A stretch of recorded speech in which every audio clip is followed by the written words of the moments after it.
Hello बच्चों, let's see this question, and the question says true or false. Each cell in the human body is bathed in blood, allowing the exchange of materials in and out of the cells. Explain your answer. ये question ये कह रहा है कि human body का हर एक cell blood में नहाया जाता है ताकि मटेरियल्स एक्सचेंज हो सके। और यहाँ पे की कॉन्सेप्ट है हमारा सर्कुलेटरी सिस्टम के बारे में।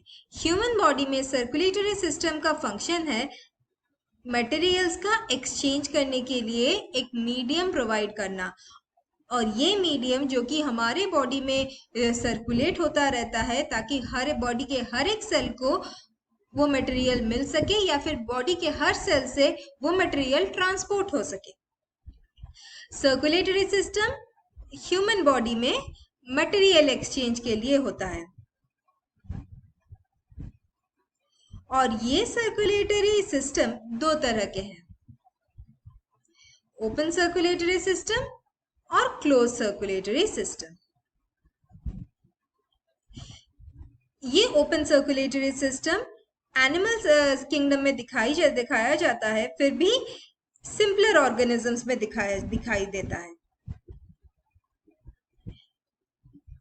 जैसे कि आर्थ्रोपोड्स। एग्जाम्पल हो सकते हैं कॉकरोच। और close circulatory system complex organisms में दिखाई देते हैं, जैसे कि वर्टिब्रेट्स। कुछ वर्टिब्रेट्स होते हैं, ह्यूमंस होते हैं, जैसे कि ह्यूमंस। अभी हमारे पास दो डायग्राम्स हैं जो कि हमें ये दिखा सकते हैं कि कौन सा सर्कुलेटरी सिस्टम कैसा है। चलिए देखते हैं। ये है हमारा ओपन सर्कुलेटरी सिस्टम,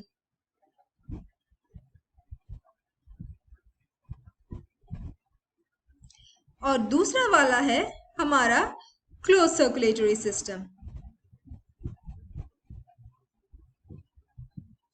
चलिए इन्हें लेबल करते हैं। ओपन सर्कुलेटरी सिस्टम में हमें मिलता है, ये है हार्ट,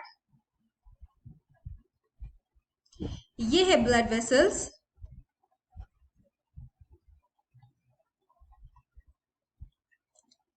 ये है सर्कुलेटरी फ्लूइड जिसे हम हीमोलिम्फ भी कहते हैं,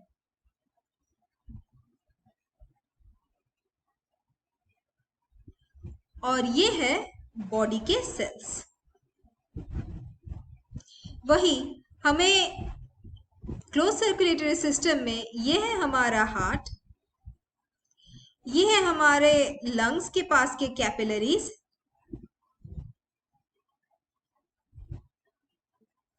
ये है हमारे बॉडी सेल्स के पास के कैपिलरीज,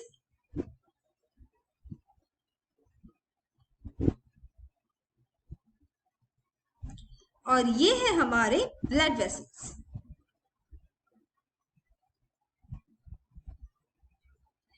अभी हमें ये देखना है कि कैसे ओपन और क्लोज सर्कुलेटरी सिस्टम में सर्कुलेशन कैसा होता है।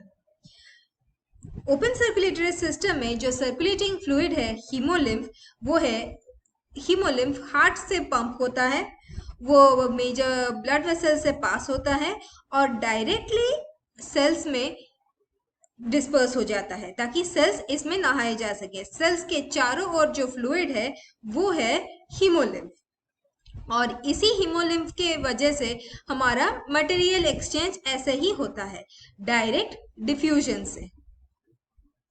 मटेरियल एक्सचेंज जैसे कि न्यूट्रिएंट, गैसेस या फिर नाइट्रोजनस वेस्ट प्रोडक्ट्स। जबकि क्लोज सर्कुलेटरी सिस्टम में हमारा सर्कुलेटरी फ्लूइड है ब्लड। ये सर्कुलेटरी फ्लूइड हमारे ब्लड वेसल्स तक ही लिमिटेड रहता है, और ये सर्कुलेटरी फ्लूइड ब्लड जो है वो इंटरस्टिशियल फ्लूइड से डिफरेंट होता है। इंटरस्टिशियल फ्लूइड क्या है? इंटरस्टिशियल फ्लूइड वो फ्लूइड है जो सेल्स के चारों ओर रहता है, और सेल से जो मटेरियल एक्सचेंज होके हमारे बॉडी के कैपिलरीज तक जाता है वो इसी के थ्रू से जाता है।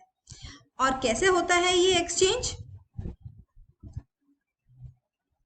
बॉडी कैपिलरीज में जो ब्लड रहता है उसमें हमारे बॉडी से जो ट्रांसपोर्ट जो होता है, लेकिन न्यूट्रिएंट्स रहेंगे वो डिफ्यूज होके जाता है इंटरस्टिशियल फ्लूइड को। इंटरस्टिशियल फ्लूइड से वो डिफ्यूज होके जाता है सेल को, और सेल से जो मटेरियल वापस जाने हैं हमारे ब्लड कैपिलरीज वो भी डिफ्यूजन के थ्रू से ब्लड कैपिलरीज तक आते हैं, और ब्लड कैपिलरीज से वो वापस जाते हैं हार्ट के पास, और हार्ट उसे पंप करता है डिफरेंट ऑर्गन्स के पास। तो इस कॉन्सेप्ट से हमें ये पता चल रहा है कि क्लोज सर्कुलेटरी सिस्टम जो कि हमारे ह्यूमंस में है, वहां पे ब्लड और द सर्कुलेटरी फ्लूइड जो है वो सिर्फ हमारे ब्लड वेसल्स में रहता है, ब्लड वेसल्स तक कन्फाइंड ही रहता है, और ये ब्लड वेसल्स के थ्रू में से एक क्लोज सर्किट फॉर्म करता है। ये डायरेक्ट सेल्स तक नहीं पहुंचता जहां पे वो सेल्स में बेद किए जाते हैं। तो ये हमारा जो स्टेटमेंट है कि each cell in human body is bathed in blood allowing the exchange of materials in and out of the cell, वो ये स्टेटमेंट हमारा फॉल्स है। यहाँ पर आंसर हमारा यह है कि ह्यूमन बॉडी में क्लोज सर्कुलेटरी सिस्टम है, इसीलिए वो वहां पे ओपन सर्कुलेटरी सिस्टम नहीं चलता। यहाँ पर सर्कुलेटरी फ्लूइड सिर्फ ब्लड वेसल्स तक कन्फाइंड रहते हैं, इसीलिए हमारा आंसर यहाँ पे रहेगा कि ये फॉल्स है। I hope you understood the question. Thank you and all the best.